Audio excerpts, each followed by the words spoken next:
Bienvenidos a Relatos Nocturnos. Hoy iniciamos una lectura que no es cualquier lectura. 1984 de George Orwell. Es uno de esos libros que te cambian, aunque no te darás cuenta inmediatamente de eso. Escrito en 1949, parecía una advertencia remota, una fantasía oscura. Pero hoy, entre cámaras, control, discursos vacíos y vigilancia constante, se siente más como una crónica de nuestro presente. En este primer capítulo conoceremos a Winston Smith, un hombre gris en un mundo donde pensar por cuenta propia es un delito. Lo acompañaremos en su rutina diaria, su trabajo, su miedo, su soledad y ese pequeño gesto que lo cambia todo, abrir un diario en blanco. Quizás como vos. Este audiolibro no es para distraerse, es para despertar. Te invito a que te quedes, que escuches con atención y que compartas este viaje si sentiste que hay alguien más que necesita hacerlo. Ahora sí, que comience la historia. Capítulo 1. Era un día frío y brillante de abril y los relojes daban las 13. Winston Smith, con el mentón hundido en su pecho, en un esfuerzo por esquivar al molesto viento, se deslizó rápidamente a través de las puertas de vidrio de las casas de la Victoria. Aunque no fue lo suficientemente veloz para evitar que un remolino de polvo arenoso entrara junto con él. El pasillo olía a repollo hervido y a esteras de trapo viejas. En un extremo, un cartel a color, demasiado grande para ser exhibido en interiores, estaba pegado a la pared. Representaba simplemente un enorme rostro, de más de 1 metro de ancho. Era el rostro de un hombre de unos 45 años, con un bigote y rasgos toscamente hermosos. Winston se dirigió a las escaleras. Winston se dirigió a las escaleras. No tenía sentido probar de subir con el ascensor. Incluso, en el mejor de los casos, rara vez funcionaba. Y en la actualidad, la corriente eléctrica se cortaba durante las horas del día. Esto fue parte de la campaña restrictiva económica en preparación para la Semana del Odio.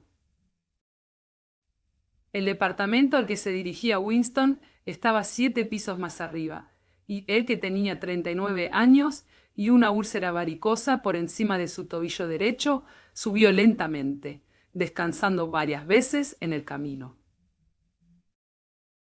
En cada rellano, frente al hueco del ascensor, el cartel con la enorme cara miraba desde la pared. Era una de esas imágenes que son tan artificiales que pareciera que los ojos te siguen cuando te mueves. El gran hermano te está mirando, decía la leyenda debajo. Dentro del departamento, una voz intensa estaba leyendo una lista de números que tenían algo que ver con la producción de lingotes de hierro. La voz provenía de una placa de metal alargada, como un espejo opaco que formaba parte de la superficie de la pared situada a la derecha. Winston reguló un interruptor y la voz se apagó un poco, aunque las palabras aún eran distinguibles. El instrumento, al que llamaban telepantalla, podía atenuarse, pero no había forma de apagarlo por completo. Se acercó a la ventana. Era una figura pequeña y frágil, con la delgadez de su cuerpo meramente enfatizada por el overol azul, que era el uniforme del partido. Su cabello era muy rubio, su rostro naturalmente optimista, con la piel áspera por el jabón tosco y las hojas de afeitar, desafiladas y el frío del invierno que acababa de terminar. Afuera, incluso a través del vidrio de la ventana cerrada, el mundo parecía frío. Abajo, en la calle, pequeños torbellinos de viento hacían remolinos de polvo y papel rasgado, que subían en espirales, y aunque el sol brillaba y el cielo era de un azul intenso, nada parecía tener ningún color, excepto los carteles que estaban pegados por todas partes. La cara del bigote negro miraba hacia abajo desde todos los rincones dominantes. Había uno en el frente de la casa, al otro lado de la calle. El gran hermano te está mirando, decía la leyenda, mientras los ojos oscuros miraban profundamente a los de Winston. Abajo, al nivel de la calle, otro cartel rasgado en una esquina ondeaba irregularmente en el viento, cubriendo y destapando alternativamente una sola palabra: INSOC. A una gran distancia, un helicóptero se deslizó entre los tejados, revoloteó por un instante en el aire, y se alejó de nuevo con un vuelo sinuoso. Era la patrulla de la policía, fisgoneando en las ventanas de las personas. Sin embargo, las patrullas no importaban. Solo la policía del pensamiento importaba. A espaldas de Winston, la voz de la telepantalla seguía balbuceando datos sobre el hierro y sobre el cumplimiento del 9º plan trienal. La telepantalla recibía y transmitía simultáneamente.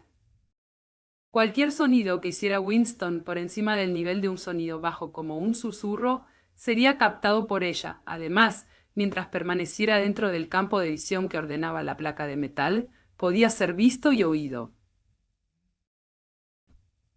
Por supuesto, no había forma de saber si te estaban observando en un momento dado.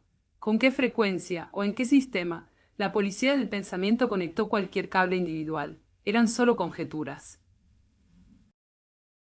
Incluso era concebible que vigilaran a todo el mundo todo el tiempo, pero en cualquier caso podría intervenir tu cable cuando quisieran.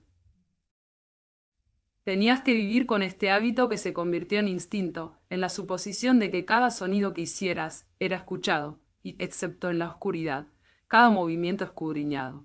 Winston se mantuvo de espaldas a la telepantalla. Era más seguro, aunque como bien sabía, incluso una espalda puede ser reveladora. A 1 kilómetro, el Ministerio de la Verdad, su lugar de trabajo, se elevaba vasto y blanco sobre el paisaje mugriento. Esto, pensó con una especie de vago disgusto, esto era Londres, la ciudad principal de la pista de aterrizaje 1, en sí misma, la tercera más poblada de las provincias de Oceanía. Trató de buscar algún recuerdo de la infancia que le respondiera a su pregunta de si Londres siempre había sido así. Siempre hubo estas vistas de casas podridas del siglo XIX, con sus lados apuntalados con vigas de madera, sus ventanas remendadas con cartón y sus techos con chapa ondulada, su jardín de paredes hundidas en todas direcciones, y los sitios bombardeados donde el polvo de yeso se arremolinaba y el aire y la hierba de sauce se arrastraban por los montones de escombros, y los lugares donde las bombas habían abierto un parche más grande y habían surgido sórdidas colonias de viviendas de madera como gallineros. Pero fue inútil, no podía recordar nada de su niñez, excepto una serie de cuadros bien iluminados y sin fondo, que en su mayoría le era ininteligible. El Ministerio de la Verdad, mi neolengua, era el idioma oficial de Oceanía. Para obtener una descripción de su estructura y etimología, consulte el apéndice. Era sorprendentemente diferente de cualquier otro objeto a la vista. Constaba de una enorme estructura piramidal de hormigón blanco, reluciente, elevándose terraza tras terraza 300 metros en el aire. Desde donde estaba Winston era posible leer, resaltado de su fachada blanca en elegante rotulación, las 3 consignas del partido. La guerra es la paz, la libertad es la esclavitud, la ignorancia es la fuerza. El Ministerio de la Verdad contenía, se decía, 3.000 habitaciones sobre el nivel del suelo, y ramificaciones correspondientes en el subsuelo. Esparcidos por Londres, solo había otras 3 edificaciones de apariencia y tamaño similares. Estos 4 edificios se podían ver simultáneamente desde el techo de las casas de la Victoria, ya que sobresalían del resto empequeñeciendo la arquitectura circundante. Eran las casas de los 4 ministerios, entre los cuales todo el aparato de gobierno estaba dividido. El Ministerio de la Verdad, que se ocupaba de las noticias, entretenimiento, educación y las bellas artes. El Ministerio de la Paz, que se ocupaba de los asuntos de guerra. El Ministerio del Amor, que mantenía la ley y el orden. Y el Ministerio de la Abundancia, que era responsable de los asuntos económicos. Sus nombres en neolengua: Mini Verdad, Mini Pax, Mini Amor y Mini Dancia. El Ministerio del Amor era realmente aterrador. No tenía ventanas. Winston nunca había estado dentro del Ministerio del Amor, ni a medio kilómetro de él. Era un lugar al que era imposible entrar excepto por asuntos oficiales, y había que hacerlo penetrando a través de un laberinto rodeado de alambre de púas, puertas de acero y ametralladoras, ocultas en nidos. Incluso las calles que conducían a sus barreras exteriores estaban ocupadas por guardias con uniformes negros, armados con cachiporras articuladas. Winston se volvió bruscamente. Había cambiado los rasgos de su rostro en una expresión de tranquilidad y optimismo que era prudente llevar de cara a la telepantalla. Cruzó la habitación hacia la pequeña cocina. Al dejar el ministerio a esta hora del día, había sacrificado su almuerzo en la cantina, y se dio cuenta de que no tenía comida en la cocina, excepto un trozo de pan de color oscuro que tenía que guardar para el desayuno del día siguiente. Sacó del estante una botella de líquido incoloro con una etiqueta blanca y lisa que decía Ginebra Victoria. Despedía un olor nauseabundo y aceitoso, como el del aguardiente de arroz chino. Winston se sirvió casi una taza de té, se preparó para una conmoción y se la tragó como una dosis de medicamento. Al instante, su rostro se puso rojo y le empezaron a llorar los ojos. El líquido era como ácido nítrico y además, al tragarlo uno tenía la sensación de ser golpeado en la nuca con una cachiporra de goma. Un momento después, sin embargo, el ardor en su vientre se calmó y el mundo empezó a parecerle más alegre. Sacó un cigarrillo de un paquete arrugado, marca Cigarrillos Victoria, e imprudentemente lo sostuvo en posición vertical, tras lo cual el tabaco cayó al suelo. Con el siguiente tuvo más cuidado. Volvió a la sala de estar y se sentó a una pequeña mesa que estaba a la izquierda de la telepantalla. Desde el cajón de la mesa sacó un portapluma, un tintero y un grueso libro en blanco de tamaño grande, con el dorso rojo y tapa jaspeada. Por alguna razón, la telepantalla de la sala de estar estaba en una posición inusual. En vez de estar, como era normal, en la pared del fondo, desde donde podía controlar toda la habitación, estaba en la pared más larga, frente a la ventana. A un lado había un cuarto poco profundo en el que Winston estaba sentado ahora, y que cuando se construyeron los edificios probablemente había sido pensado para contener estanterías. Sentado en la alcoba y manteniéndose bien atrás, Winston pudo permanecer fuera del alcance de la telepantalla, hasta donde alcanzaba la vista. Él podía ser escuchado, por supuesto, pero mientras permaneciera en su posición actual no podría ser visto. Fue en parte la distribución inusual de la habitación lo que lo indujo a hacer lo que ahora estaba a punto de llevar a cabo. Pero también se lo había sugerido el libro que acababa de sacar del cajón. Era un libro peculiarmente hermoso. Su suave papel cremoso, un poco amarillento por el paso del tiempo, era de un tipo que no se había fabricado durante al menos 40 años. Él pudo adivinar, sin embargo, que el libro era mucho más antiguo que eso. Lo había visto tirado en la vidriera de una pequeña tienda de compraventa en un barrio pobre de la ciudad. No recordaba ahora en qué barrio, y al verlo inmediatamente sintió un abrumador deseo de poseerlo. Se suponía que los miembros del partido no debían entrar en las tiendas ordinarias. Negociar en el mercado libre, se llamaba. Pero no se acataba la regla estrictamente, porque había varias cosas, como los cordones de zapatos y hojas de afeitar, que era imposible conseguir de otra forma. Había mirado rápido a ambos lados de la calle y luego se había deslizado dentro y compró el libro por $2.50. En ese momento no era consciente para qué lo quería. Lo había llevado a su casa dentro de su maletín con sentimiento de culpabilidad. Incluso sin nada escrito en él, era una posesión comprometedora.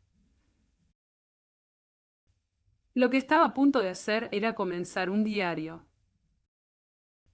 Esto no era ilegal, nada era ilegal, ya que ya no existían leyes, pero si se detectaba, era razonablemente seguro de que podrían castigarlo con la muerte, o al menos con 25 años en un campo de trabajos forzados. Winston colocó una pluma en el portalápices, antes la había chupado para quitarle la grasa. La pluma era un instrumento arcaico, rara vez utilizado incluso para firmas, y se había procurado una furtivamente y con cierta dificultad, simplemente porque tenía la sensación de que el hermoso papel cremoso merecía ser escrito con una pluma real, en lugar de ser rayado con una lapicera de tinta. En realidad, no estaba acostumbrado a escribir a mano. Aparte de notas muy breves, era habitual dictar todo en el habla escribe, lo que por supuesto era imposible para su objetivo. Mojó la pluma en la tinta y luego dudó por un segundo. Un temblor había pasado por sus entrañas. Marcar el papel fue el acto decisivo. En letras pequeñas y torpes escribió 4 de abril de 1984. Se recostó en el respaldo de la silla.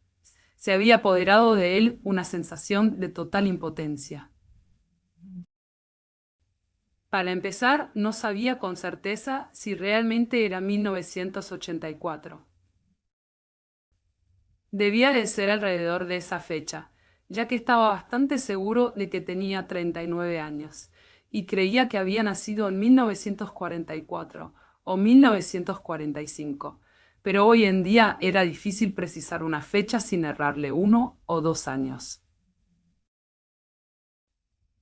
De repente se le ocurrió preguntarse para quién estaba escribiendo este diario, para el futuro, para los que todavía no habían nacido.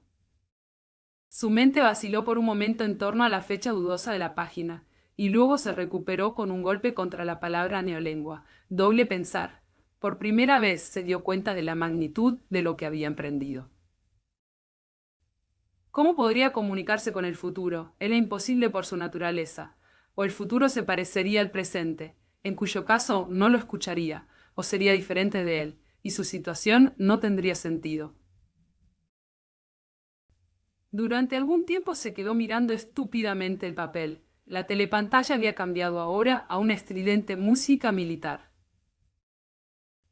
Era curioso que además de simplemente haber perdido el poder de expresarse, incluso parecía haber olvidado qué era lo que originariamente pretendía decir. Durante las últimas semanas se había estado preparando para este momento, y nunca se le pasó por la cabeza que se necesitaría algo más que coraje. El hecho de escribir le sería fácil. Todo lo que tenía que hacer era trasladar al papel el interminable monólogo que había estado corriendo dentro de su cabeza, literalmente durante años. En ese momento, sin embargo, incluso el monólogo se había secado. Además, su úlcera varicosa había comenzado a darle una picazón insoportable. No se atrevía a rascarse, porque si lo hacía siempre se le inflamaba. Los segundos pasaban. No era consciente de nada, excepto del vacío de la página que tenía delante, la picazón de la piel por encima del tobillo, el estruendo de la música y una ligera embriaguez provocada por la ginebra. De repente comenzó a escribir presa del pánico, solo era apenas consciente de lo que estaba escribiendo. Su letra pequeña e infantil se desplazaba de un lado a otro de la página, omitiendo primero sus letras mayúsculas y finalmente incluso sus puntos. 4 de abril de 1984. Anoche estuve mirando películas. Todas las películas eran de guerra. Todas las películas eran de guerra. Una muy buena de un barco lleno de refugiados que lo bombardeaban desde algún lugar del Mediterráneo. El público se divertía mucho con las imágenes de un gran hombre gordo que nadaba tratando de escapar de un helicóptero que iba detrás de él. Primero se lo veía revolcándose en el agua como una marsopa. Luego se lo veía a través de las miras de los helicópteros. Luego estaba lleno de agujeros y el mar alrededor se puso de color rojo y se hundió tan repentinamente como si los agujeros de las balas hubieran dejado entrar el agua. La audiencia gritaba de risa cuando se hundió. Entonces se veía un bote salvavidas lleno de niños con un helicóptero sobrevolando. Había una mujer de mediana edad, que podría haber sido una judía sentada en la proa con un niño de unos 3 años en sus brazos. El niño gritaba asustado y escondía su cabeza entre sus pechos, como si estuviera tratando de enterrarse directamente en ella, y la mujer lo rodeaba. con sus brazos y lo consolaba, aunque ella misma estaba azul de miedo. Todo el tiempo cubriéndolo tanto como fuera posible, como si pensara que sus brazos podrían mantener las balas lejos de él. Luego el helicóptero tiró una bomba de 20 kilos sobre ellos, y con un destello terrible el bote se prendió fuego, como una caja de fósforos. Luego se vio una maravillosa toma del brazo del niño, subiendo por el aire. Creo que un helicóptero con una cámara en la punta debe haberlo seguido, y hubo muchos aplausos de los asientos del partido. Pero una mujer abajo en la parte de los proletarios de repente comenzó a armar un escándalo y gritando que no debían mostrarlo, no frente a los niños, que no lo hicieran. Que no lo hicieran. Hasta que la policía la sacó de allí a rastras. Supongo que no le pasó nada. A nadie le importa lo que le pasa a los proles. Dicen que es la reacción típica del prole. Nunca. Winston dejó de escribir, en parte porque sufría de calambres. Él no sabía por qué había escrito ese torrente de basura, pero lo curioso fue que mientras lo estaba haciendo, un recuerdo totalmente diferente se había aclarado en su mente, al punto que casi se sintió igual tentado a escribirlo. Ahora se dio cuenta de que era por este otro incidente por el que de repente había decidido volver a casa y comenzar a escribir hoy el diario. Había sucedido esa mañana en el ministerio, si se podía decir que algo tan nebuloso podría haber ocurrido. Eran casi las 1100, y en el departamento de registros, donde trabajaba Winston, arrastraban las sillas fuera de los cubículos y las agrupaban en el centro del pasillo frente a la gran telepantalla. Preparándose para los 2 minutos de odio, Winston se dirigió a ocupar su lugar en una de las filas del medio cuando dos personas a las que conocía de vista, pero con quienes nunca había hablado, entraron inesperadamente en la habitación. Uno de ellos era una chica que a menudo pasaba por los pasillos. No sabía su nombre, pero sabía que trabajaba en el departamento de ficción. Presumiblemente, dado que a veces la había visto con las manos acetosas y llevando una llave inglesa, tenía un trabajo mecánico en una de las máquinas de escribir novelas. Era una chica de aspecto atrevido, de unos 27 años, de pelo espeso, rostro pecoso y movimientos rápidos y atléticos. Tenía una estrecha faja escarlata, emblema de la Liga Juvenil Anti-Sex, enrollada varias veces alrededor de la cintura de su overol, lo suficientemente apretada para resaltar la forma de sus caderas. A Winston, desde el primer momento que la vio, no le había gustado, sabía la razón. Fue por la atmósfera de los campos de hockey y duchas frías y caminatas comunitarias, y la higiene mental que ella transmitía. Le desagradaban casi todas las mujeres, y especialmente las jóvenes y bonitas. Siempre eran las mujeres, y sobre todo las jóvenes, quienes eran las fanáticas más intolerantes del partido, las tragadoras de consignas, las espías aficionadas y las más curiosas de la heterodoxia. Pero esta chica, en particular, le dio la impresión de ser más peligrosa que la mayoría. Una vez, cuando pasaron por el pasillo, ella le dirigió una rápida mirada de reojo que pareció atravesarlo, y por un momento lo llenó de un terror negro. Incluso se le había pasado por la cabeza la idea de que ella podría ser un agente de la policía del pensamiento. Eso era cierto, era muy poco probable. Aún así, continuó sintiendo una peculiar inquietud que tenía tanto de miedo como de hostilidad, siempre que ella estaba en cualquier lugar cerca de él. La otra persona era un hombre llamado O'Brien, miembro del Partido Interior y titular de algún puesto tan importante y remoto que Winston solo tenía una vaga idea de qué se trataba. Un silencio momentáneo pasó sobre el grupo de personas alrededor de las sillas al ver el overol negro que se acercaba de un miembro del Partido Interior. O'Brien era un hombre corpulento y con cuello grueso y rostro tosco, humorístico y brutal.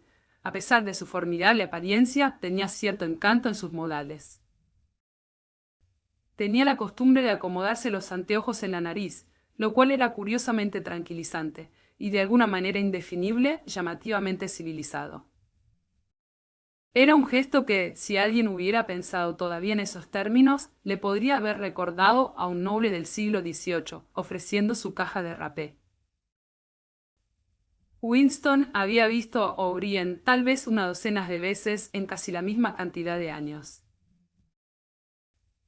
Se sintió profundamente atraído por él, y no solo porque estaba intrigado por el contraste entre los modales urbanos de O'Brien y el aspecto de un boxeador físico. Mucho más se debió a una creencia mantenida en secreto, o tal vez ni siquiera a una creencia, simplemente una esperanza de que la ortodoxia política de O'Brien no era perfecta. Algo en su rostro lo sugirió irresistiblemente. Y de nuevo, tal vez ni siquiera fuera heterodoxo lo que estaba escrito en su rostro, sino simplemente inteligencia. Pero de todos modos tenía la apariencia de ser una persona con la que podrías hablar, si de alguna manera pudieras engañar a la telepantalla y llevarlo aparte. Winston nunca había hecho el menor esfuerzo por verificar esta suposición, de hecho, no había forma de hacerlo. En ese momento, O'Brien miró su reloj de pulsera y vio que eran casi las 11:100, y evidentemente decidió quedarse en el departamento de registros hasta que los 2 minutos de odio había terminado. Se ubicó en una silla en la misma fila que Winston, un par de lugares de distancia. Una mujer menuda de cabello rubio rojizo que trabajaba en el cubículo contiguo a Winston se colocó entre ellos. La chica de cabello oscuro se sentó detrás. Al momento siguiente, un discurso espantoso y rechinante, como el de una máquina monstruosa en marcha, sin aceite, salió de la gran telepantalla al final de la habitación. Fue un ruido que hacía rechinar los dientes y erizaba el cabello en la nuca. El odio había comenzado. Como de costumbre, el rostro de Manuel Goldstein, el enemigo del pueblo, aparecía en la pantalla. Hubo silbidos aquí y allá entre la audiencia. La mujer pelirroja soltó un grito de miedo y disgusto mezclados. Goldstein era el renegado y descarriado que una vez, hace mucho tiempo, ¿cuánto tiempo? Nadie lo recordaba del todo, había sido una de las principales figuras del partido, casi al mismo nivel que el propio Gran Hermano. Y luego había participado en actividades contrarrevolucionarias, había sido condenado a muerte y misteriosamente escapó y desapareció. Los programas de los 2 minutos de odio variaban día a día, pero no hubo ninguno en el que Goldstein no fuera la figura principal. Él fue el primer traidor, el primer profanador de la pureza del partido. Todos los delitos posteriores contra el partido, todas las traiciones, actos de sabotaje, herejías, desviaciones, provenían directamente de su enseñanza. En algún lugar u otro todavía estaba vivo y tramando sus conspiraciones, tal vez en algún lugar más allá del mar, bajo la protección de enemigos extranjeros. Tal vez incluso así se rumoreaba de vez en cuando. En algún escondite de la propia Oceanía, el diafragma de Winston estaba contraído. Nunca podría ver el rostro de Goldstein sin una dolorosa mezcla de emociones.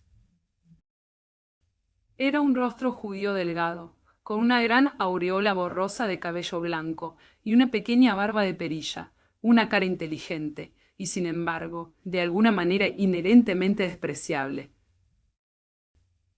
Con una especie de tontería senil en la nariz larga y delgada, cerca del final de la cual un par de anteojos estaba encaramado. Parecía el rostro de una oveja y la voz también tenía una calidad de oveja. Goldstein estaba lanzando su habitual ataque venenoso contra las doctrinas del partido, un ataque tan exagerado y perverso que hasta un niño debería haber podido ver a través de él. Y sin embargo, lo suficientemente plausible como para sentir como una alarma que otras personas, menos sensatas que uno mismo, podrían dejarse engañar por ella. Él insultaba al Gran Hermano, denunciaba la dictadura del partido, exigía la conclusión inmediata de la paz con Eurasia, defendía la libertad de expresión, libertad de prensa, libertad de prensa, libertad de pensamiento, libertad de pensamiento. Estaba llorando histéricamente que la revolución había sido traicionada, Y todo esto en un rápido y polisilábico discurso que era una especie de parodia del estilo habitual de los oradores del partido. E incluso contenía palabras de neolengua, más palabras de neolengua, de hecho, que cualquier miembro del partido normalmente usaría en la vida real. Y todo el tiempo, no sea que uno tenga alguna duda en cuanto a la realidad que cubría la engañosa tontería de Goldstein, detrás de su cabeza en la telepantalla. Allí desfilaban las interminables columnas del ejército euroasiático. Fila tras fila de sólidos hombres con rostros asiáticos inexpresivos que se acercaban a un primer plano de la pantalla y desaparecían para ser reemplazados por otros exactamente similares. El sordo y rítmico taconeo de las botas de los soldados formaba el telón de fondo de la voz de Goldstein. Antes de que el odio hubiera durado 30 segundos, exclamaciones incontrolables de rabia se oían provenientes de la mitad de las personas en la habitación. El rostro de oveja satisfecho de sí mismo en la pantalla y el poder aterrador del ejército euroasiático detrás de ella eran demasiado para ser soportado. Además, la visión o incluso el pensamiento de Goldstein produjo miedo e ira automáticamente. Era un objeto de odio más constante que Eurasia o Asia Oriental, ya que cuando Oceanía estaba en guerra con una de estas potencias, en general estaba en paz con el otro. Pero lo extraño fue que aunque Goldstein era odiado y despreciado por todo el mundo, aunque todos los días y 1000 veces al día, en las plataformas, en la telepantalla, en los periódicos, en los libros, sus teorías fueron refutadas, aplastadas, ridiculizadas, sostenidas a la mirada general por la lamentable basura que eran.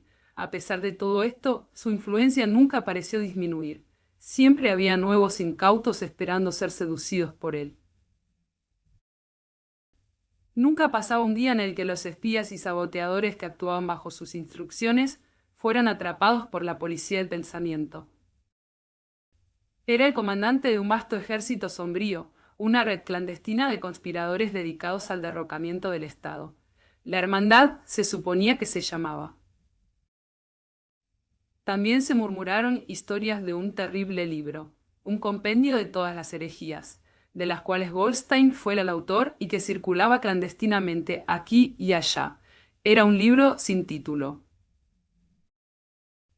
La gente se refirió a él, si acaso, simplemente como el libro, pero uno sabía de tales cosas solo a través de vagos rumores. Ni la hermandad ni el libro fueron un tema que cualquier miembro del partido mencionaría, si había una forma de evitarlo. En su segundo minuto, el odio se convirtió en un frenesí. La gente estaba saltando arriba y abajo en sus lugares y gritando a todo pulmón en un esfuerzo por ahogar la enloquecedora voz perforante que venía de la pantalla. La mujercita de cabello rojizo se había puesto de un color rojo brillante, y su boca se abría y cerraba como la de un pez recién sacado del agua. Incluso el rostro pesado de O'Brien estaba congestionado. Estaba sentado muy derecho en su silla, su poderoso pecho hinchado y tembloroso como si estuviera de pie ante el asalto de una ola. La chica de cabello oscuro detrás de Winston había comenzado a gritar: ¡Cerdo! ¡Cerdo! ¡Cerdo! ¡Cerdo! ¡Cerdo! ¡Cerdo! Y de repente tomó un pesado diccionario de neolengua y lo arrojó a la pantalla. Golpeó la nariz de Goldstein y rebotó. La voz continuó inexorablemente. En un momento de lucidez, Winston descubrió que estaba gritando con los demás y pateando violentamente con el talón contra el peldaño de su silla. Lo horrible de los 2 minutos de odio no era que cada uno se viera obligado a desempeñar un papel, sino por el contrario, que era imposible evitar participar. En 30 segundos no hacía falta fingir. Un espantoso éxtasis de miedo y de venganza, el deseo de matar, torturar, aplastar caras con un mazo, parecía fluir a través de todo el grupo de personas como una corriente eléctrica, convirtiéndolo incluso, contra la voluntad de uno en un lunático gritando y haciendo gestos. Y sin embargo, la rabia que se sentía era una emoción abstracta, no dirigida, que podía cambiarse de un objeto a otro como la llama de un soplete. Como la llama de un soplete. Por lo tanto, en un momento el odio de Winston no se volvió contra Goldstein en absoluto, sino, por el contrario, contra el Gran Hermano, el partido y la policía del pensamiento. Y en esos momentos su corazón se compadeció del hereje solitario y ridiculizado de la pantalla, única guardiana de la verdad, y la cordura en un mundo de mentiras. Y sin embargo, al momento siguiente e instantáneamente, él se identificaba con la gente que lo rodeaba, y todo lo que se dijo de Goldstein le parecía cierto. En esos momentos, su odio secreto hacia el Gran Hermano cambió en adoración, y el Gran Hermano parecía elevarse, un protector invencible e intrépido, de pie como una roca contra las hordas de Asia y Goldstein, a pesar de su aislamiento. Su impotencia y la duda que se cernía sobre su propia existencia parecía una especie de siniestro encantador, capaz por el mero poder de su voz de destruir la estructura de la civilización. Incluso era posible en algunos momentos cambiar el odio de una u otra manera mediante la voluntad. De repente, como el tipo de esfuerzo violento con el que se arranca la cabeza de la almohada en una pesadilla, Winston logró transferir su odio de la cara en la pantalla a la chica de cabello oscuro detrás de él. Alucinaciones vívidas y hermosas pasaron por su mente. La azotaría hasta matarla con una cachiporra de goma. La ataría desnuda a una estaca y le dispararía flechas como San Sebastián. La violaría y le cortaría la garganta en el momento del clímax. Además se dio cuenta de por qué la odiaba. La odiaba porque era joven y bonita y asexuada, porque quería acostarse con ella y nunca lo haría, porque alrededor de su dulce y flexible cintura, que parecía pedirle que la rodeara con su brazo, había solo la odiosa faja roja. Símbolo agresivo de castidad, el odio llegó a su clímax.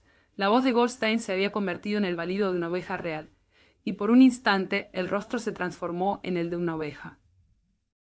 Entonces la cara de oveja se fundió en la figura de un soldado euroasiático que parecía avanzar, enorme y terrible, disparando su ametralladora rugiente y pareciendo brotar de la superficie de la pantalla, de modo tan real que algunas de las personas sentadas en la primera fila se estremecieron, tirándose hacia atrás en sus asientos.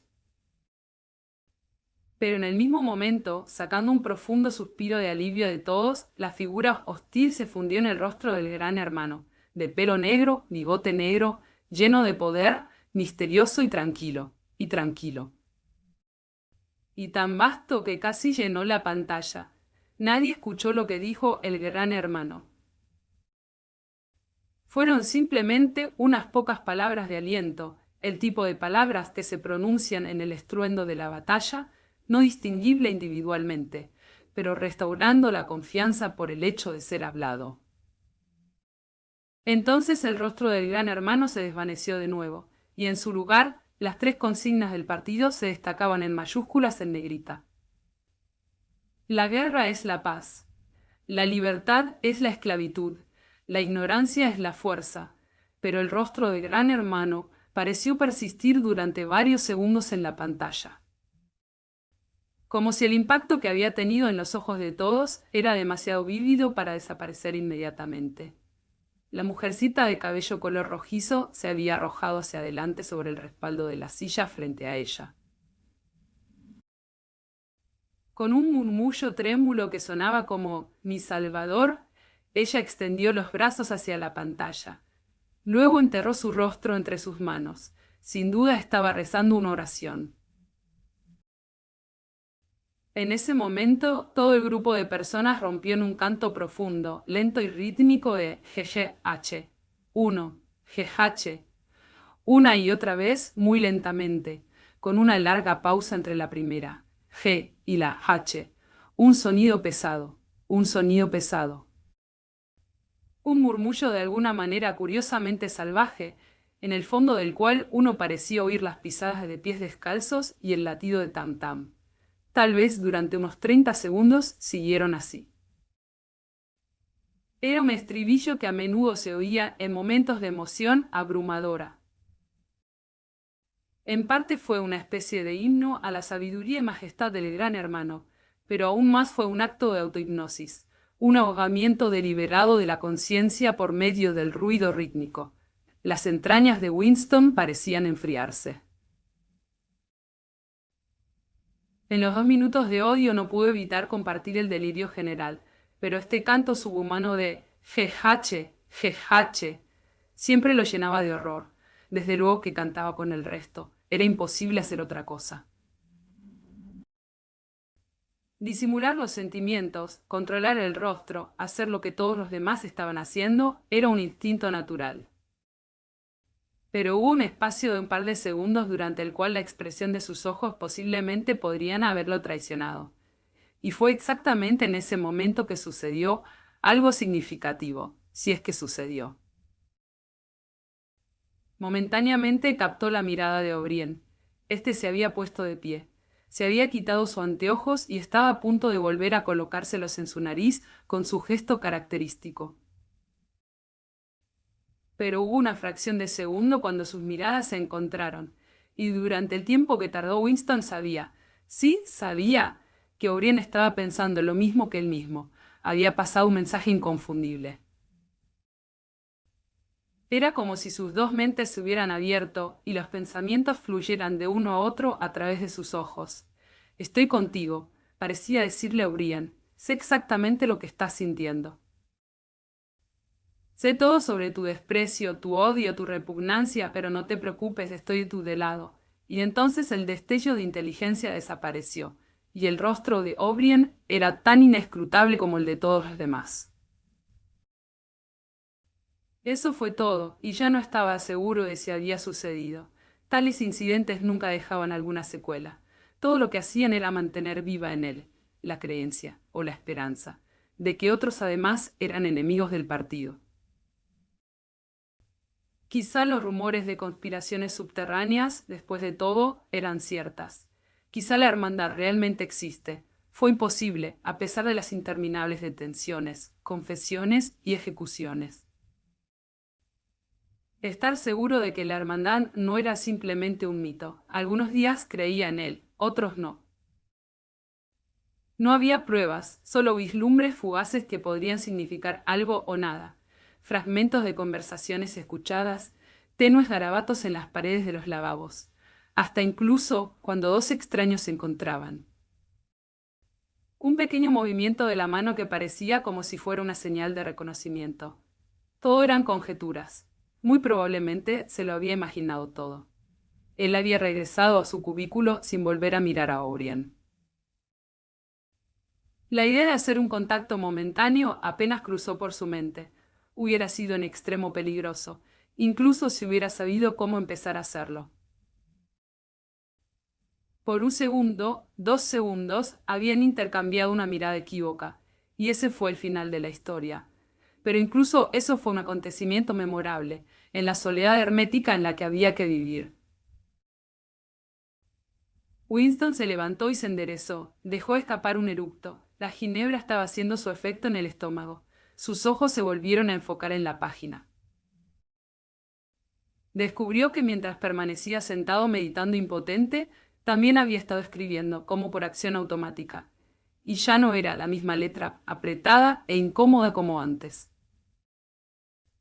Su pluma se había deslizado voluptuosamente sobre el suave papel, imprimiendo en mayúsculas grandes y ordenadas. Abajo el gran hermano abajo, el gran hermano abajo, el gran hermano abajo, el gran hermano abajo, el gran hermano una y otra vez.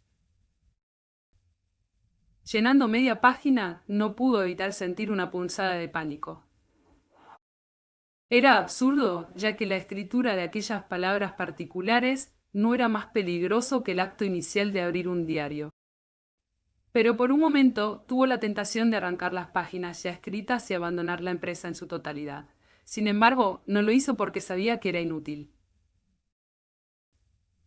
Si él escribió abajo el gran hermano, o si se abstuvo de escribirlo, no hizo diferencia. Si continuaba con el diario o si no continuaba con él, no hacía ninguna diferencia. La policía del pensamiento lo atraparía de todos modos. Él habría cometido, incluso si nunca hubiera puesto la pluma sobre el papel, el crimen esencial que contenía todos los demás en sí mismo. Crimen de pensamiento, lo llamaban. El crimen de pensamiento no era una cosa que podría ocultarse para siempre. Podrías esquivarlo con éxito por un tiempo, incluso durante años, pero tarde o temprano te atraparían. Los arrestos ocurrían invariablemente por la noche. El repentino tirón mientras dormían, la mano áspera sacudiendo el hombro, las luces brillando en los ojos, el círculo de caras duras alrededor de la cama. En la gran mayoría de los casos no hubo juicio ni informe del arresto. La gente simplemente desaparecía, siempre durante la noche. El nombre era eliminado de los registros. Cada registro de todo lo que había hecho era borrado. Y su existencia y paso por la vida era negado. Y luego pasaba al olvido. Fuiste abolido, aniquilado, vaporizado, era la palabra habitual. Por un momento, Winston sintió una especie de histeria.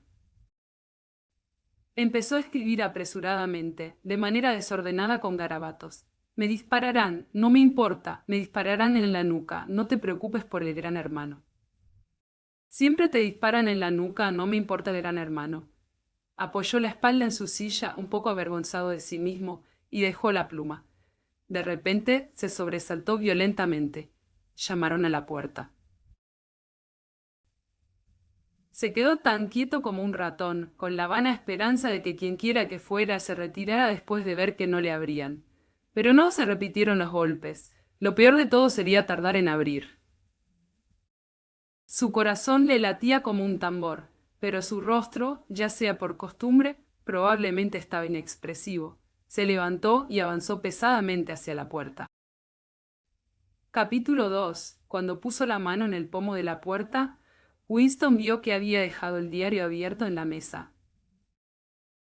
Abajo el gran hermano estaba escrito por todas partes, en letras casi lo suficientemente grandes para ser legible desde cualquier lugar de la habitación. Fue una estupidez inconcebible no haberlo cerrado. Pero él se dio cuenta, incluso en su pánico, de que no había querido manchar el papel cremoso, cerrando el libro mientras la tinta estaba húmeda. Respiró hondo y abrió la puerta. Instantáneamente una cálida ola de alivio fluyó a través de él. Una mujer descolorida, de aspecto aplastado, con el pelo ralo y una cara arrugada, estaba de pie afuera. Oh, camarada, comenzó con una especie de voz llorosa y lúgubre. Creía haberlo oído llegar.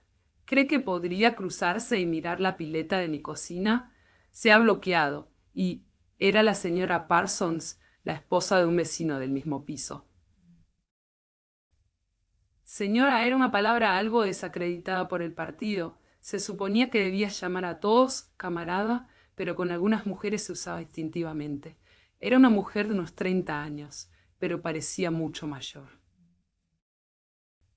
Uno tenía la impresión de que había polvo en los pliegues de su rostro. Winston la siguió por el pasillo. Estos trabajos de reparación de aficionados eran una irritación casi diaria. Las casas de la Victoria eran departamentos antiguos, construidos en 1930 aproximadamente, y se estaban cayendo a pedazos. El yeso se desprendía constantemente de techos y paredes. Las tuberías estallaban en cada helada fuerte.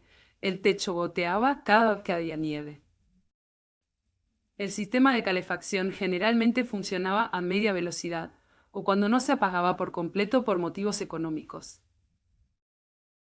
Las reparaciones, excepto las que pudiera hacer por sí mismo, tenían que ser autorizadas por comités remotos que podían retrasar incluso la reparación de un vidrio de ventana por 2 años. Si lo molesté es solo porque Tom no está en casa, dijo vagamente la señora Parsons. El departamento de los Parsons era más grande que el de Winston y estaba descuidado de una manera diferente. Todo tenía un aspecto maltrecho y pisoteado, como si el lugar acabara de ser visitado por un gran animal violento.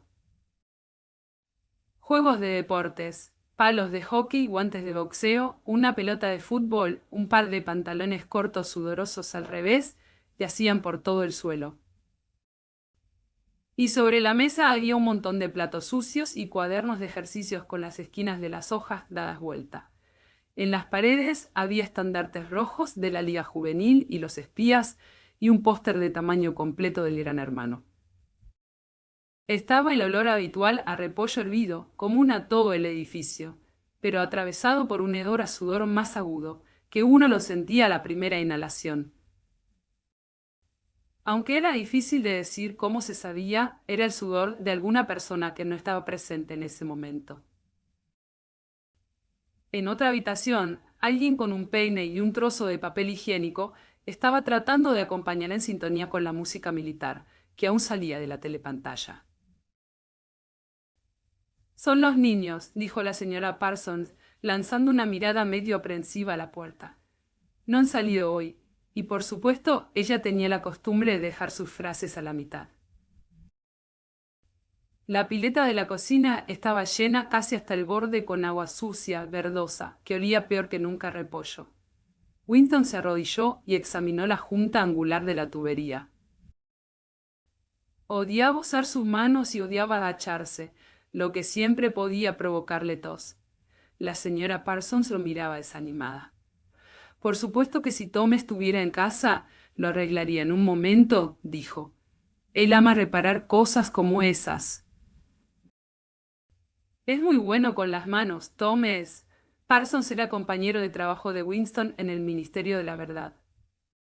Era un hombre muy gordo, pero activo y de una estupidez paralizante, una masa de entusiasmos imbéciles, uno de esos esclavos completamente incondicionales y devotos sobre los cuales, más incluso que en la policía del pensamiento, dependía la estabilidad del partido. A los 35 acababa de salir de Málaga de la Liga Juvenil, y antes de graduarse en la Liga Juvenil, había logrado permanecer en los espías durante un año más allá de la edad legal.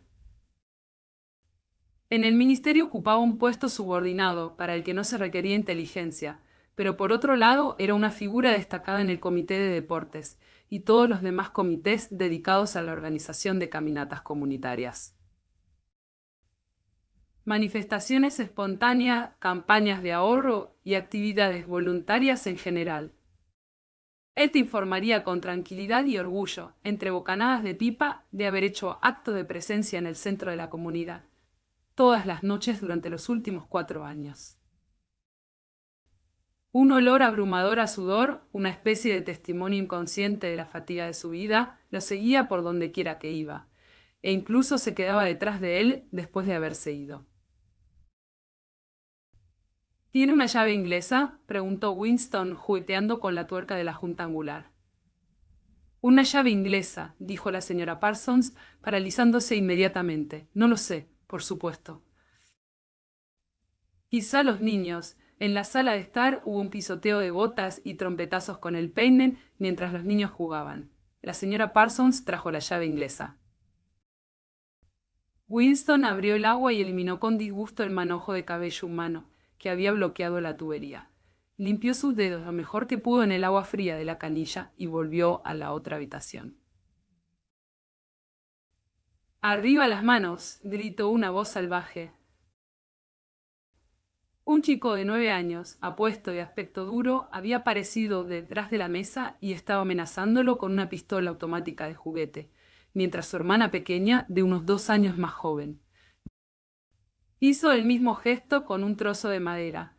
Ambos estaban vestidos con los pantalones cortos de color azul, las camisas grises y los pañuelos rojos que eran el uniforme de los espías. Winston levantó las manos por encima de la cabeza, pero con una sensación de inquietud. Tan cruel era el comportamiento del chico que no le parecía que era del todo un juego. «Él es un traidor», gritó el niño. «Eres un criminal mental, eres un espía euroasiático. Voy a dispararte, te vaporizaré, te enviaré a las minas de sal».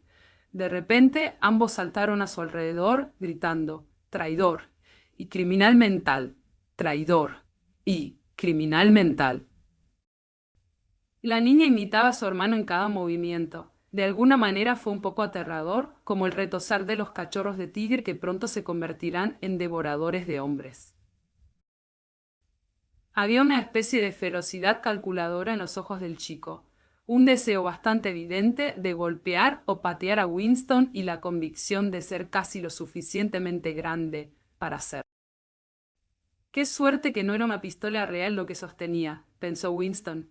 Los ojos de la señora Parsons revolotearon nerviosamente de Winston a los niños y viceversa.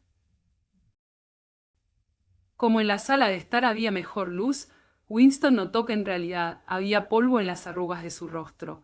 Se vuelven tan ruidosos, dijo. Están decepcionados, porque no pudieron ir a ver el ahorcamiento. Estoy demasiado ocupada para llevarlos, y Tom no volverá de trabajar a tiempo para que lo vean. ¿Por qué no podemos ir a ver el ahorcamiento? Rugió el chico con su enorme voz.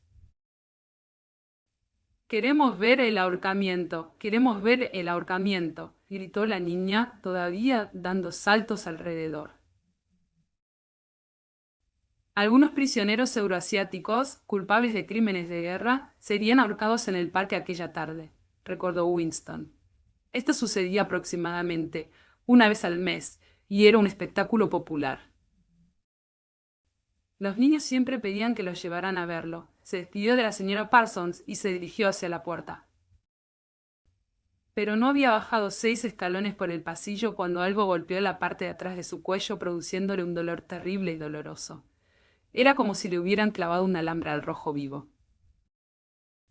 Se dio vuelta justo a tiempo para ver a la señora Parsons arrastrando a su hijo de regreso a la puerta, mientras el niño se metía una hondera en el bolsillo. «Goldstein», gritó el niño cuando la puerta se cerró tras él. Pero lo que más llamó la atención de Winston era la expresión de miedo impotente en el rostro grisáceo de la mujer. De vuelta en su departamento, pasó rápidamente por delante de la telepantalla y se sentó de nuevo detrás de la mesa, todavía frotando su cuello. La música de la telepantalla se había detenido. En cambio, una voz militar estaba leyendo, con una especie de deleite brutal, una descripción de los armamentos de la nueva fortaleza flotante, que se acababa de anclar entre Islandia y las Islas Faroe. Con esos niños, pensó Winston, esa desdichada mujer debe llevar una vida de terror. Dentro de 1 o 2 años la estarán vigilando, día y noche, en busca de síntomas de heterodoxia. Casi todos los niños de hoy en día eran horribles. Lo peor de todo fue que por medio de organizaciones como los espías se convirtieron sistemáticamente en pequeños salvajes ingobernables, y sin embargo, esto no produjo en ellos ninguna tendencia a rebelarse contra la disciplina del partido, al contrario, adoraban el partido y todo lo conectado con él. Los cantos, los desfiles, los estandartes, las caminatas, la instrucción con rifles de prueba, el grito de consignas, la adoración del Gran Hermano, en su totalidad era una especie de glorioso juego para ellos. Toda su ferocidad se volvió hacia afuera, contra los enemigos del Estado, contra extranjeros, traidores, saboteadores, criminales del pensamiento. Era casi normal para personas mayores de 30 años que tuvieran miedo de sus propios hijos. Y con razón, pues no pasaba una semana sin que The Times publicara un párrafo que describiera cómo algún pequeño alcahuete que escuchaba a escondidas. Héroe infantil era la frase que se usaba generalmente. Había escuchado un comentario comprometedor. Y denunciaba a sus padres a la policía del pensamiento. La punzada de dolor del proyectil de la hondera había desaparecido. Tomó su pluma sin entusiasmo, preguntándose si podría encontrar algo más para escribir en el diario. De repente él empezó a pensar en O'Brien de nuevo. Años atrás, ¿cuánto tiempo hacía? Quizás 7 años, había soñado que estaba caminando por una habitación oscura como boca de lobo. Y alguien sentado a su lado le había dicho como al pasar: «Nos encontraremos en el lugar donde no hay oscuridad». Se lo dijo en una voz baja, casi casualmente, más como una declaración, no como una orden. Él había seguido caminando sin detenerse. Lo curioso fue que en ese momento, en el sueño, las palabras no lo habían impresionado mucho. Fue solo más tarde y gradualmente que parecieron asumir significado. Ahora no podía recordar si fue antes o después de soñar que había visto a O'Brien por primera vez, ni podía recordar cuándo oí identificado por primera vez la voz como la de O'Brien. Pero de todos modos la identificación existía. Fue O'Brien que le había hablado desde la oscuridad.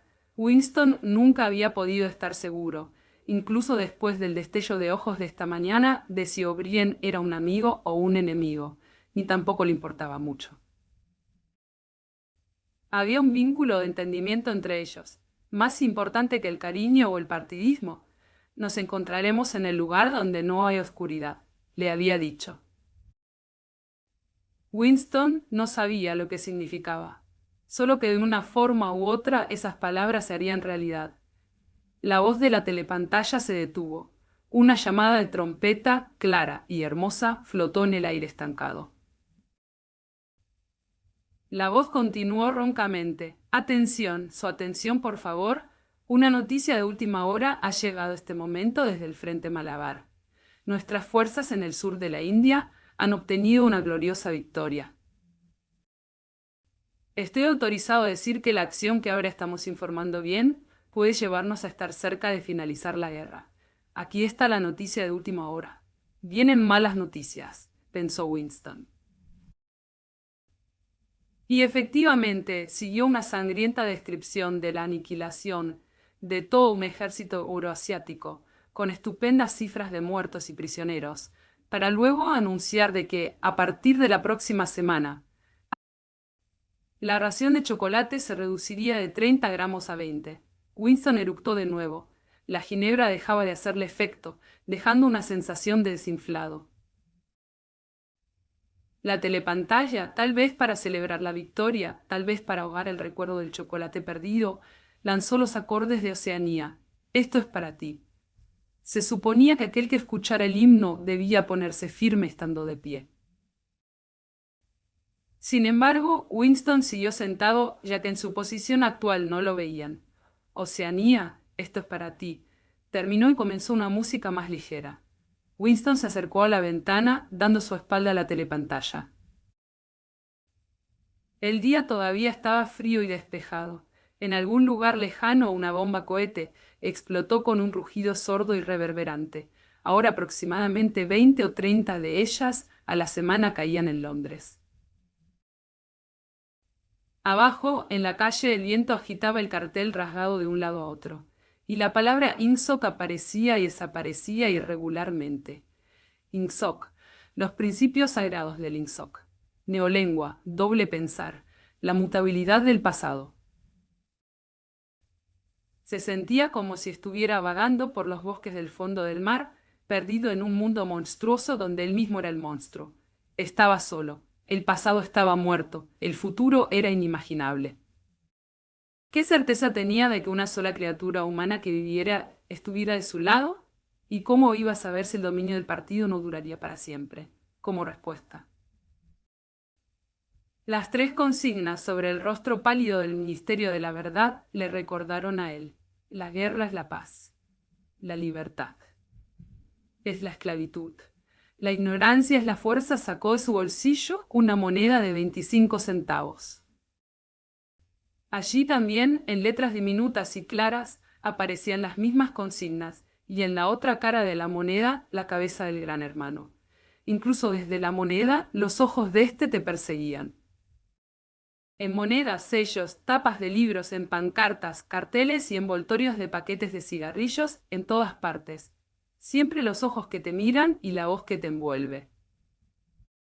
Dormido o despierto, trabajando, comiendo, adentro o afuera, en el baño o en la cama, no había escapatoria.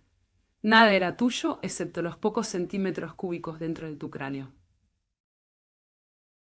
El sol se había movido y la miríada de ventanas del Ministerio de la Verdad, que sin la luz ya no brillaba sobre ellas, parecía lúgubre como los huecos de una fortaleza. Su corazón se acobardaba ante la enorme forma piramidal.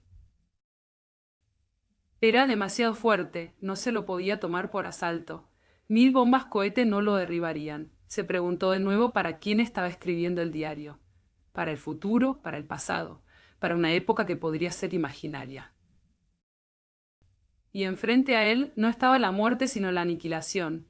El diario quedaría reducido a cenizas y a él lo vaporizarían. Solo la policía del pensamiento leería lo que había escrito antes de que lo borraran de la existencia y de la memoria. ¿Cómo podrías apelar al futuro cuando no queda un rastro de ti, ni siquiera una palabra anónima garabateada en un papel podría sobrevivir físicamente? La telepantalla dio las 14. Winston debía irse en 10 minutos. Tenía que estar de vuelta en el trabajo a las 14:30. Curiosamente, el repique de la hora parecía haberlo reanimado. Él era como un fantasma solitario, diciendo una verdad que nadie jamás oiría. Pero mientras la pronunciara, de alguna manera oscura la continuidad no se rompería. No fue haciéndose escuchar, sino permaneciendo cuerdo que la herencia humana continuaría. Volvió a la mesa, sumergió su pluma y escribió, para el futuro o para el pasado, para la época en que el pensamiento sea libre, cuando los hombres sean diferentes entre sí y no vivan solos.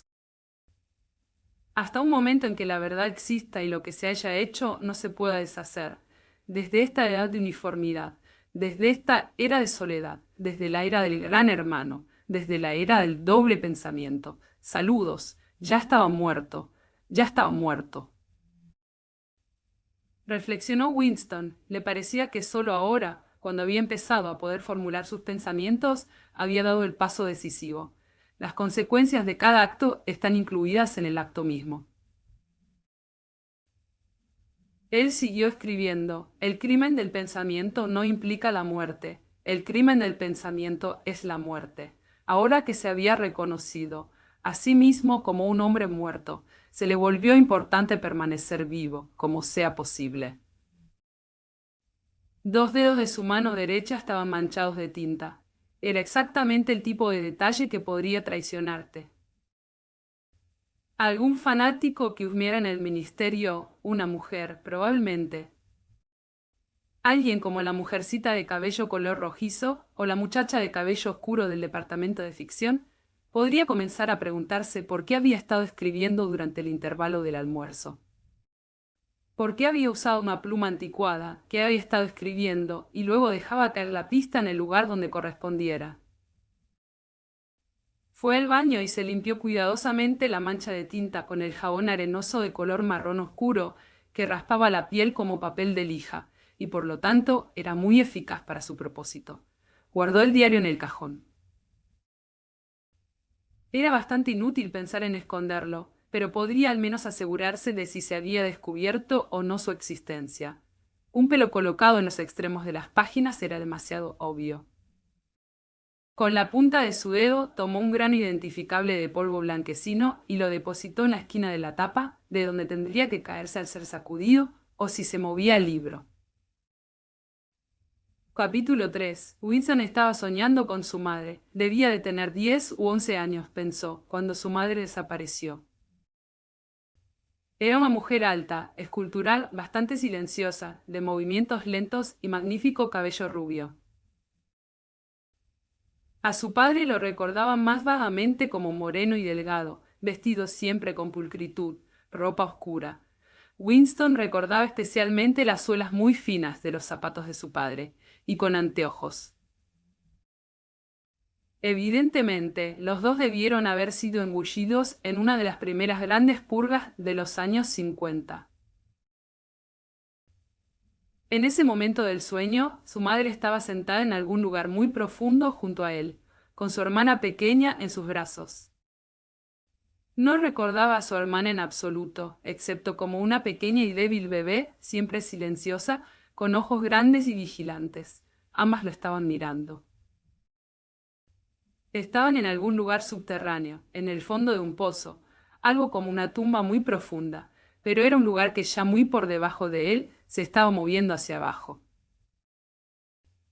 Estaban en el salón de un marco que se hundía mirándolo a través del oscurecimiento del agua. Todavía había aire en el salón, todavía podían verlo a él y él a ellas. Pero todo el tiempo se hundían, en las aguas verdes que en cualquier momento las ocultaría de la vista para siempre. Él permanecía en la luz y al aire libre mientras ellas iban siendo succionadas hasta la muerte, y estaban allí porque él estaba allí arriba. Él lo sabía, y ellos lo sabían, y él podía verlo en sus rostros. No hubo reproche en sus caras o en sus corazones, solo el conocimiento de que debían morir en orden para que él pudiera permanecer vivo, y que esto formaba parte del inevitable orden de las cosas. No podía recordar lo que había sucedido, pero sabía en su sueño que de alguna manera las vidas de su madre y su hermana habían sido sacrificadas para que él viviera. Fue uno de esos sueños que, si bien conservan el característico escenario onírico, son una continuación de nuestra vida intelectual, y en la que uno se da cuenta de hechos e ideas que todavía parecen nuevos y valiosos después de que uno está despierto. Lo que ahora de repente golpeó a Winston era que la muerte de su madre, hacía casi 30 años, había sido trágica y dolorosa de una manera que ya no era posible. La tragedia, percibió, pertenecía a la época antigua, a una época en la que todavía había intimidad, amor y amistad, y cuando los miembros de una familia se mantenían unidos sin necesidad de saber el motivo. La memoria de su madre desgarró su corazón porque ella había muerto amándolo, cuando él era demasiado joven y egoísta para amarla a cambio, y porque, de alguna manera, no recordaba cómo ella se había sacrificado a sí misma a una concepción de la lealtad que era privada e inalterable. Tales cosas no podrían suceder hoy. Hoy había miedo, odio y dolor, pero no dignidad de emoción, sin dolores profundos o complejos. Todo esto parecía verlo en los grandes ojos de su madre y de su hermana, mirándolo a través del agua verde, cientos de brazas abajo y todavía hundiéndose.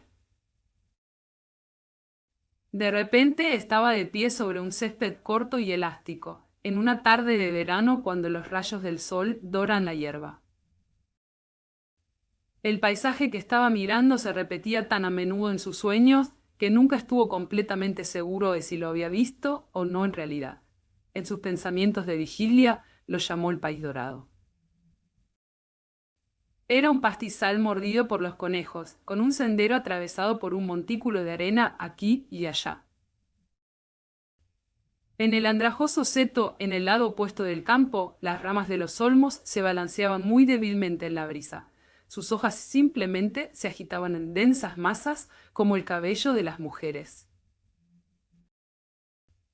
En algún lugar cercano, aunque fuera de la vista, había una corriente clara y lenta que corría bajo los sauces. La chica de cabello oscuro venía hacia él, a través del campo. Con un solo movimiento se arrancó la ropa y la arrojó a un lado con desdén.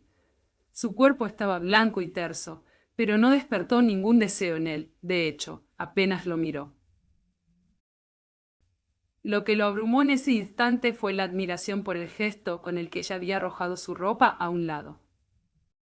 Con su gracia y descuido pareció aniquilar toda una cultura, todo un sistema de pensamiento, como si el gran hermano, el partido y la policía del pensamiento podrían ser arrastrados a la nada con un solo movimiento espléndido y simple del brazo. Ese también fue un gesto antiguo.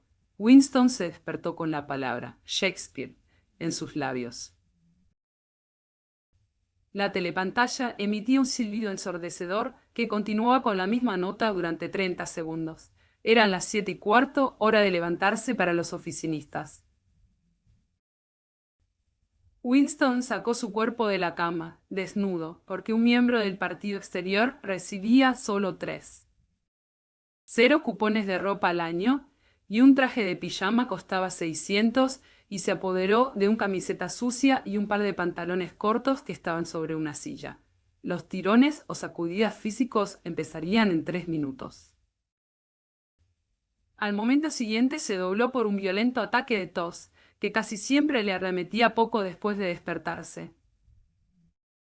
Vació tanto sus pulmones que solo podía empezar a respirar de nuevo si se recostaba sobre su espalda y tomaba una serie de respiraciones profundas. Sus venas se habían hinchado por el esfuerzo provocado por la tos y las varices le habían empezado a picar. «Grupo de 30 a 40», gritó una voz femenina penetrante. «Grupo de 30 a 40, tomen sus lugares, por favor». 30-40. Winston se puso firme frente a la telepantalla, sobre la cual la imagen de una mujer joven, escuálida pero musculosa, vestida con túnica y zapatillas de gimnasia, ya había aparecido. Brazos doblados y estirados, gritó. Cuenten junto conmigo. 1, 2, 3, 4. 1, 2, 3, 4. Vamos, camaradas, pongan un poco de vida. 1, 2, 3, 4. 1, 2, 3, 4. 1, 2, 3, 4. El dolor del ataque de tos no había borrado del todo de la mente de Winston la impresión dejada por su sueño, y los movimientos rítmicos del ejercicio lo restauraron un poco. Mecánicamente disparó sus brazos hacia adelante y hacia atrás, luciendo en su rostro una expresión de tristeza, que consideró apropiado tener durante las sacudidas físicas. Estaba luchando por recordar de su pasado, el período oscuro de su primera infancia. Fue extraordinariamente difícil. Pasados los años 50, todo se desvaneció. Cuando no había registros externos al que podría referirse, incluso el contorno de su propia vida perdió su nitidez. Rememoró grandes eventos que probablemente no habían sucedido. Recordó el detalle de incidentes sin poder recuperar su atmósfera. Y hubo largos periodos en blanco a los que no podría asignar nada.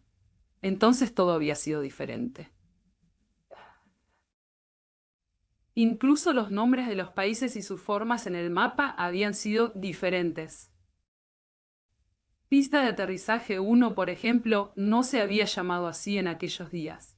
Se había llamado Inglaterra o Gran Bretaña, aunque Londres estaba bastante seguro. Siempre se había llamado Londres.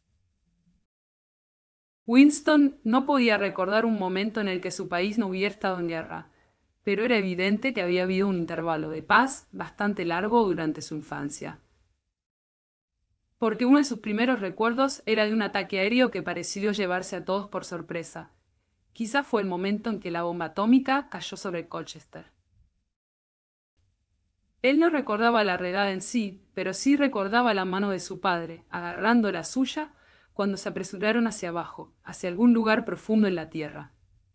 Dando vueltas y vueltas a la escalera de caracol que sonaba bajo sus pies, y que finalmente le fatigaba tanto las piernas que empezaron a gimotear, y tuvieron que detenerse y descansar. Su madre, a su manera lenta y soñadora, estaba siguiendo un largo camino detrás de ellos. Llevaba en brazos a su hermanita. O tal vez era solo un bulto de mantas. No estaba seguro de si su hermana había nacido entonces. Finalmente desembocaron en un lugar ruidoso y lleno de gente, una estación de subte.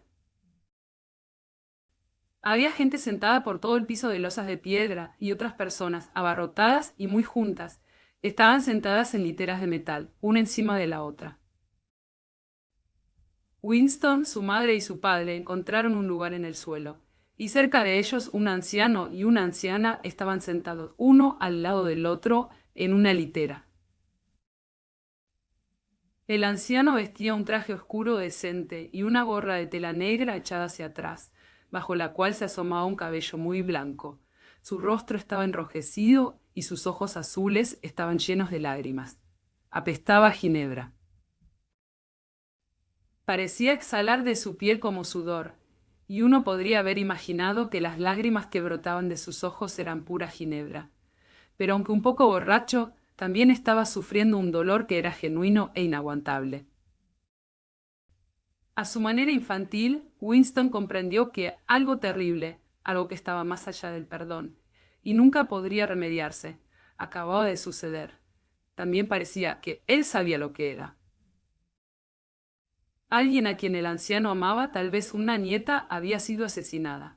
Cada pocos minutos el anciano seguía repitiendo: no deberíamos haber confiado en ellos. Te lo dije, mamá. No, eso es lo que pasa por confiar en ellos. Lo dije todo el tiempo, no deberíamos haber confiado en los cabrones.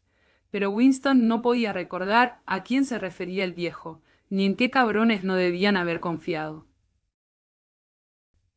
Desde ese momento, la guerra había sido literalmente continua, aunque estrictamente hablando no siempre se trataba de la misma guerra. Durante varios meses en su infancia había habido confusas peleas callejeras en el mismo Londres, algunas de las cuales recordaba vívidamente. Pero trazar la historia de todo el periodo para decir quién estaba luchando contra quién en cualquier momento dado, habría sido absolutamente imposible, ya que no había ningún registro escrito, ni palabra alguna que hiciera mención de cualquier otro alineamiento que el existente. En este momento, por ejemplo, en 1984, si es que efectivamente es 1984, Oceanía estaba en guerra con Eurasia y era aliada de Asia Oriental. En ninguna declaración pública o privada se admitió jamás que los tres poderes en algún momento se habían agrupado en diferentes líneas. En realidad, como bien sabía Winston, habían pasado solo 4 años desde que Oceanía había estado en guerra con Asia Oriental y estaba en alianza con Eurasia. Pero eso era simplemente un conocimiento furtivo que él poseía, porque su memoria no estaba satisfactoriamente bajo control. Oficialmente el cambio de socios nunca había sucedido. Oceanía estaba en guerra con Eurasia, por lo tanto, Oceanía había siempre estado en guerra con Eurasia. El enemigo del momento siempre representó la absoluta maldad, y por consiguiente, cualquier acuerdo pasado o futuro con él era imposible. Lo aterrador, reflexionó por 10.000ª vez, mientras se obligaba a inclinarse dolorosamente hacia atrás, con las manos en las caderas, giraban sus cuerpos desde la cintura. Un ejercicio que se suponía que era bueno para los músculos de la espalda, lo aterrador era que todo podría ser cierto. Si el partido pudiera cambiar el pasado y decir de esto o ese evento, nunca sucedió. Eso, seguramente, sería más aterrador que la tortura y la muerte. El partido dijo que Oceanía nunca se había aliado con Eurasia. Él, Winston Smith, sabía que Oceanía había estado en alianza con Eurasia 4 años antes. Pero ¿dónde constaba ese conocimiento? Solo en su propia conciencia, que en cualquier caso pronto sería aniquilada. Y si todos los demás aceptaran la mentira que impuso el partido, si todos los registros contaban la misma historia, luego la mentira pasaría a la historia y se convertiría en verdad. El que controla el pasado, decía el lema del partido, controla el futuro. El que controla el presente controla el pasado. Y sin embargo el pasado, aunque por su naturaleza alterable, nunca había sido alterado. Todo lo que era verdad, ahora era verdad desde la eternidad hasta la eternidad. Era muy sencillo. Todo lo que se necesitaba era una serie de interminables victorias aplicadas sobre su propia memoria. Control de la realidad lo llamaban, pero en neolengua la palabra era doble pensar. Descansen, gritó la instructora, un poco más afable. Winston dejó caer los brazos a los costados y lentamente llenó los pulmones de aire. Su mente se deslizó en el laberíntico mundo del doble pensar. Saber y no saber, ser consciente de la total veracidad mientras dice mentiras cuidadosamente construidas, para sostener simultáneamente dos opiniones que se anulan, sabiendo que son contradictorias y creer en ambas. Usar la lógica contra la lógica, repudiar la moral al mismo tiempo que se recurre a ella, creer que la democracia era imposible y que el partido era el guardián de la democracia, olvidar todo lo que era necesario olvidar. Y luego volver a la memoria de nuevo en el momento en que se la necesitaba, y luego rápidamente volver a olvidarlo, y sobre todo, aplicar el mismo proceso al propio proceso. Esa fue la sutileza más refinada, conscientemente inducir la inconsciencia, y luego, una vez más, hacerla inconsciente para no reconocer el acto de hipnosis que acababa de realizar. Incluso para entender la palabra doble pensar implicaba el uso del doble pensar. La instructora les había vuelto a llamar la atención. Y ahora veamos, ¿quién de nosotros puede tocarse los dedos de los pies?, dijo con entusiasmo. Bajen desde las caderas, por favor, camaradas. 1, 2, 1, 2. Winston detestaba este ejercicio, que le provocaba dolores punzantes desde los talones hasta los glúteos, y a menudo le terminaba provocando otro ataque de tos. Ya no disfrutaba de sus meditaciones. El pasado, reflexionó, no solo había sido alterado, había sido realmente destruido. Porque, ¿cómo podría establecer incluso el hecho más obvio cuando no existía ningún registro fuera de tu propia memoria? Trató de recordar en qué año había huido, mencionar por primera vez al Gran Hermano. Pensó que debió de haber sido en algún momento del 60, pero era imposible estar seguro. En las historias del partido, por supuesto, el Gran Hermano figuraba como el líder y guardián de la revolución desde sus primeros días. Sus hazañas habían retrocedido en el tiempo hasta que ya se extendían al fabuloso mundo de los años 40 y 30.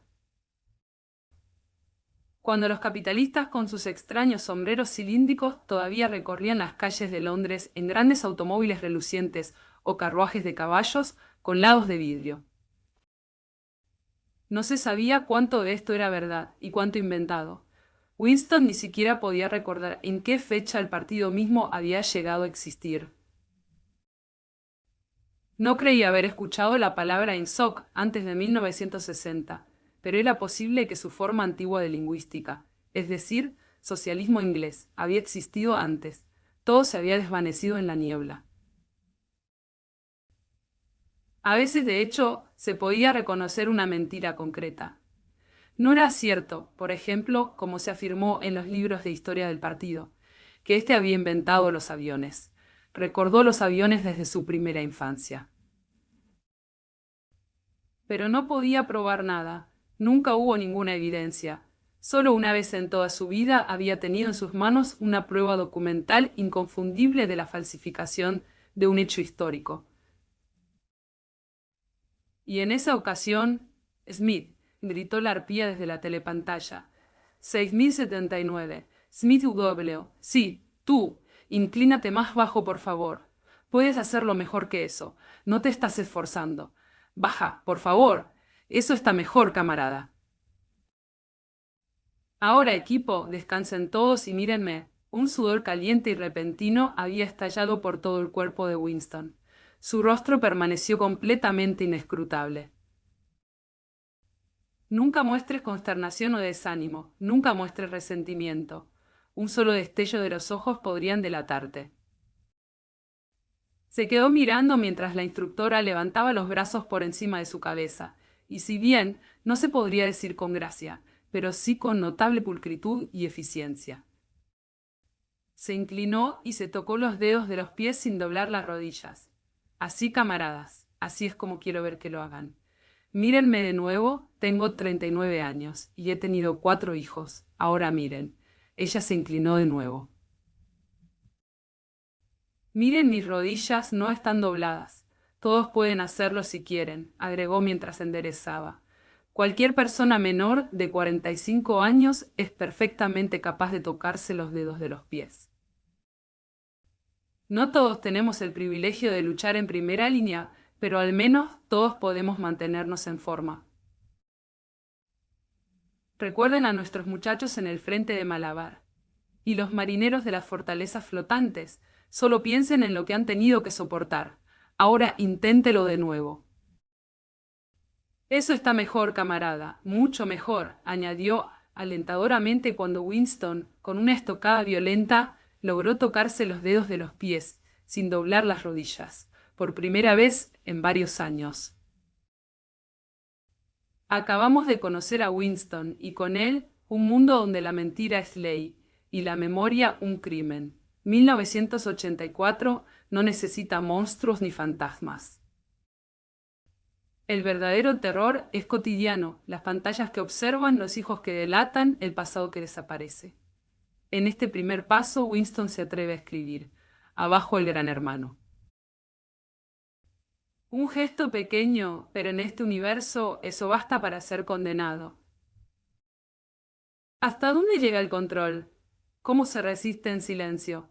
En el próximo capítulo, la vigilancia se vuelve aún más íntima, y el miedo toma forma en los rostros más inocentes. Si esta historia te tocó, te invito a seguir escuchando. Suscríbete, compartilo con alguien que también sienta esa inquietud y déjame tu comentario. ¿Crees que Orwell exageraba o se quedó corto? Nos vemos en el próximo episodio.